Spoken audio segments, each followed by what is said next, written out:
Hey guys, welcome back to Reserved Investments on YouTube. I have to whisper a little bit here because I got a great money-making plan for you guys, okay? You ready to hear me out? Okay.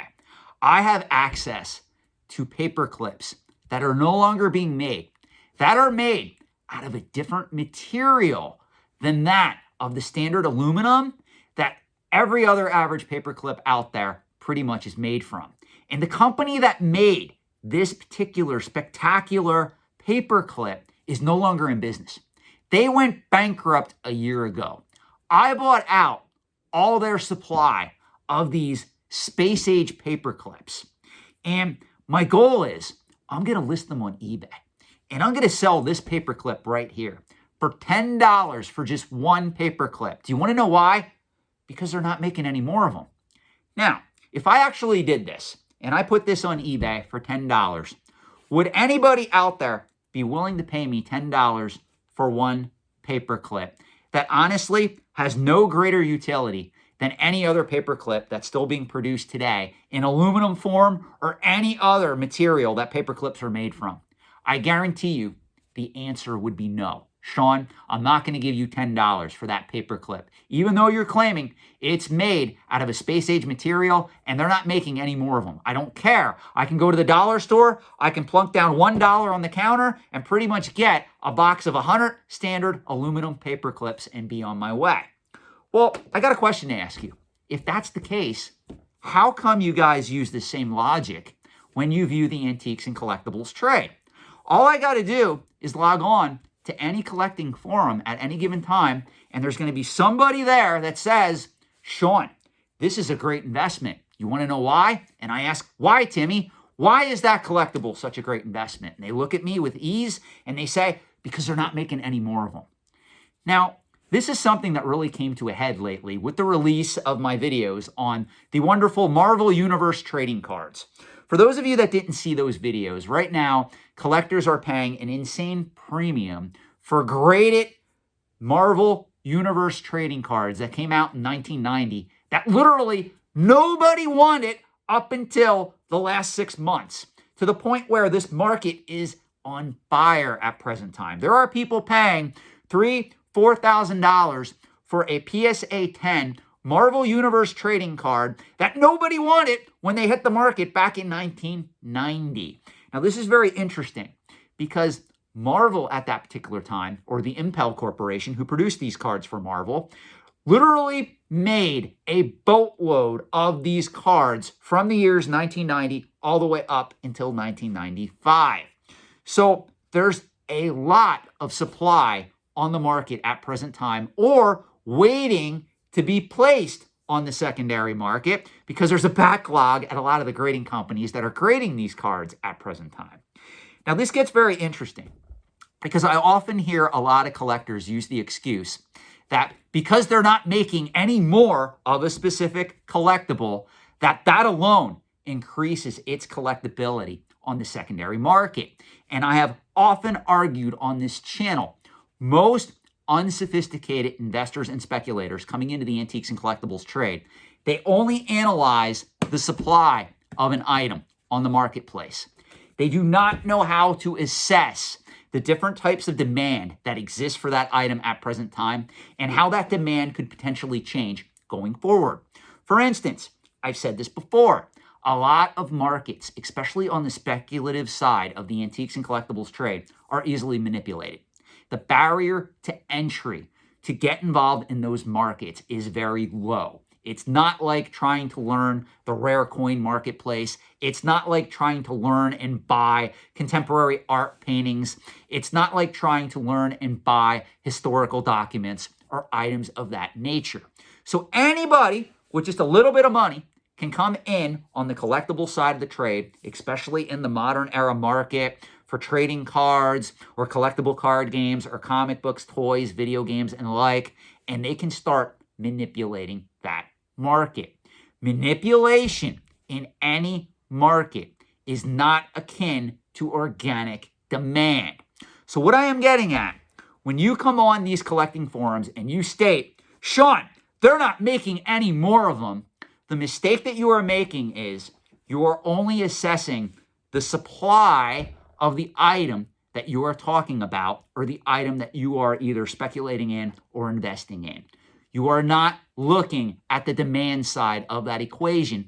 What is propping up the demand for that particular collectible asset at present time, and whether or not the demand for that particular item is going to exist 6 months from now, 6 years from now, or even in some cases, 60 years from now. This is something that is paramount that speculators need to understand.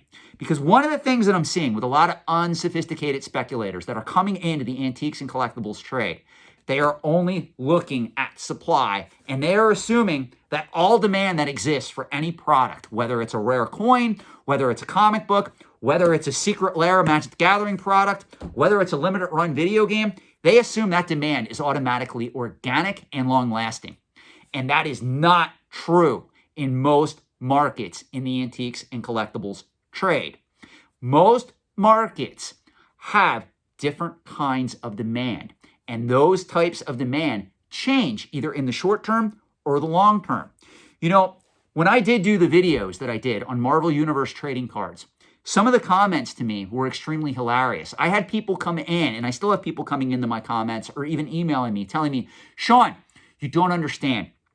Getting a PSA 10 Marvel Universe trading card in that type of condition today is extremely hard just due to the quality of the cards. I understand that. This is the point that you guys are missing. But what you have to analyze is, right now that market is being manipulated.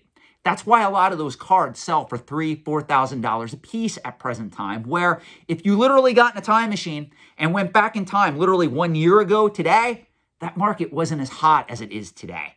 Do you want to know why? Because people are manipulating the market. So let's say that you come into the market and you buy one of those PSA 10 Marvel Universe trading cards and you pay $3,000, $4,000, $5,000 for that card. Guess what? If that demand dissipates over the next couple of years and you go back and you sell that card into the secondary market, even though the supply may have stayed the same, you're going to get less for that card as a result. This is fundamentally important to understand that there are two equal parts in any transaction, any type of exchange, any valuation of an item in the antiques and collectibles trade. That is, there has to be a willing buyer and a willing seller, and there also has to be supply and also demand, and preferably organic demand. So when you go on a collecting category or a collecting forum and you state they are not making any more of them, you are oblivious to understanding that in order to have a buyer on the other end of that equation, you also have to have some form of demand, preferably organic demand. Now, let me ask you this question. Do you not think that in the year 2021, with all the crazy price activity we're seeing in the collectibles marketplace, that the market for Marvel Universe trading cards is not being manipulated at present time? If your answer is yes, it is being manipulated at present time, then you must recognize that the supply does not matter because there is not organic demand solely occupying the market. It is a manipulated market. As such, the people that are buying into that market may be uneducated, and that's why they may be willing to pay a premium for these items at present time. So what is the point of this video? Instead of coming into my comment section or going on certain collecting forums and screaming at other people that they are not making any more of them, you need to really take a step back, analyze the antiques and collectibles trade, and understand that all you are doing when you state they are not making any more of them is looking solely at the supply of that said collectible. When in reality, you need to look not only at supply, but also demand. For a collecting category to have long-lasting appeal and have a valid life in the trade and actually go through the markets properly, meaning speculative, established, mature, there must be continuous organic demand. So please do me a favor, to those of you that think it's really cute to leave comments on my channel or send me emails stating they aren't making any more of them, understand that you need to go back to economics, and you need to not only study supply side economics, because you are lacking in that assessment as well, but you need to understand supply, demand, and also market equilibrium. And what happens when markets are manipulated. Thanks for watching. Have a great night.